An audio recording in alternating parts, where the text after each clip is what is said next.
जायद में धान की फसल लेना।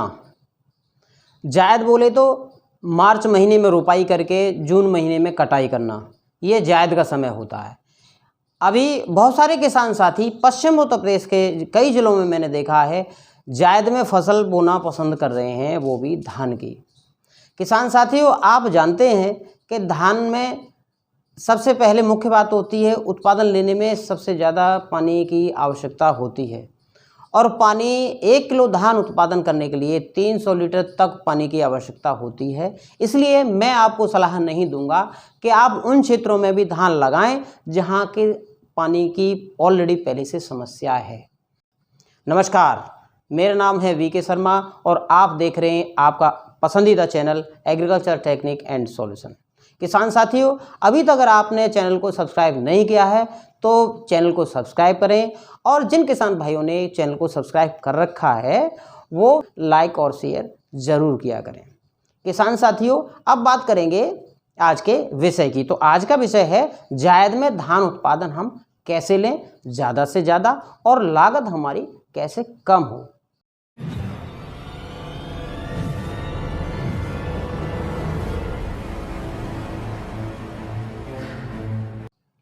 तो किसान साथियों, सबसे पहले मैं बात करूंगा कि जायद में धान क्यों ले रहे हैं किसान, क्यों उनका रुझान जायद में धान उत्पादन लेने का हो रहा है।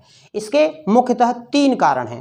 पहला कारण ये है कि आलू की फसल या गन्ने की फसल काटने के बाद वो धान लगाना ज़्यादा पसंद ये कर रहे हैं कि उससे ज़्यादा बेनिफिट उनको हो रहा है, चूँकि धान की फसल जो है कम लागत में उत्पादन दे रही है बनस्पत जुलाई में या खरीफ में आप जो रुपाई कर रहे थे उसके, क्योंकि खरीफ में कीट ज़्यादा लगते हैं, रोग ज़्यादा लगते हैं। हालांकि उस समय पानी की पर्याप्त व्यवस्था होती है, बरसात का समय होता है, परंतु इस सीजन में यानी जायद में पानी की बहुत ज़्यादा आवश्यकता पड़ती है। किसान साथियों, अब चलते हैं आज के विषय पे, और आज का विषय है जायद में धान की फसल में अतिरिक्त उत्पादन लेने के लिए और लागत को कम करने के लिए हमें क्या करना चाहिए। तो सबसे पहले हम बात करेंगे धान की फसल में उर्वरक प्रबंध की। तो सबसे पहले हम बात करेंगे कि किन किन तत्वों की आवश्यकता होती है। किसान साथियों, अगर आपने आलू की फसल लेने के बाद या गन्ने की फसल लेने के बाद धान की रोपाई की है तो उसमें आपको रोपाई से पहले डीएपी या कोई भी पोषक तत्व देने की आवश्यकता नहीं है। पहली डोज यानी बेसल डोज देने के लिए आपको सबसे पहले मुख्य तत्वों में जिंक और फेरस और सल्फर की आवश्यकता होती है, जिसको कि आप रोपाई के 15 से 20 दिन के बाद यूरिया के साथ जिंक 4 किलो से 10 किलोग्राम मात्रा प्रति एकड़ के हिसाब से, जैसे जैसे आपकी खेती हो उसके हिसाब से आप डिसाइड करें। खेती हल्की है तो जिंक की मात्रा ज़्यादा डालें, खेती अगर आपके बहुत अच्छी है तो जिंक को कम कर सकते हैं। दूसरा सल्फ़र, ये 80% WDG की 3 किलोग्राम से 4 किलोग्राम मात्रा प्रति एकड़ के हिसाब से रखें।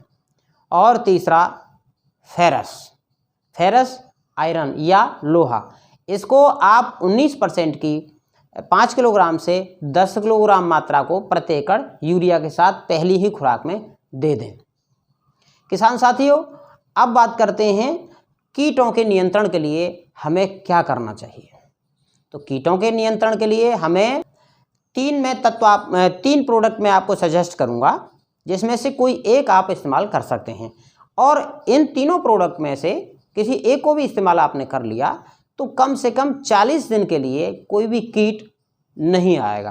कीटों में अगर बात करें तो मुख्य रूप से या तो रूट बोरर या सूट बोरर या टॉप बोरर, ये 3 कीट लगते हैं, और इनके लिए 3 प्रोडक्ट मैं आपको सजेस्ट करूंगा।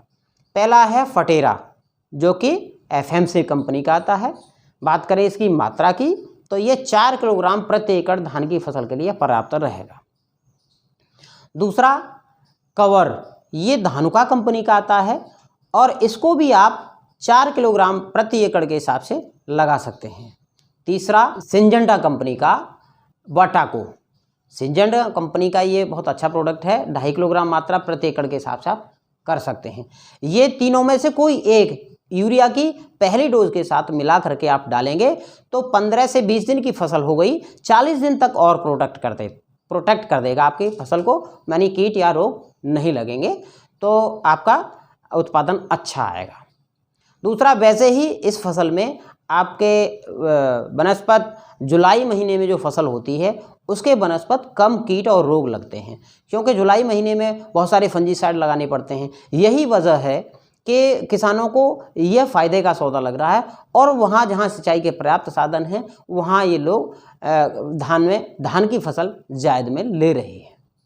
किसान साथियों, अगर आज की वीडियो बहुत अच्छी लगी हो आपको तो इसको लाइक और शेयर ज़रूर करें। साथ ही जिन लोगों ने हमारे चैनल को सब्सक्राइब नहीं किया है तो सब्सक्राइब ज़रूर करें, क्योंकि मैं प्रत्येक वीडियो में आपको खेती और बागवानी से जुड़ी नई और अच्छी जानकारी देता रहता हूं। किसान साथियों, आज की वीडियो में इतना ही। फिर मिलूंगा अगली वीडियो में, किसी नए विषय पर बात करेंगे। तब तक के लिए नमस्कार।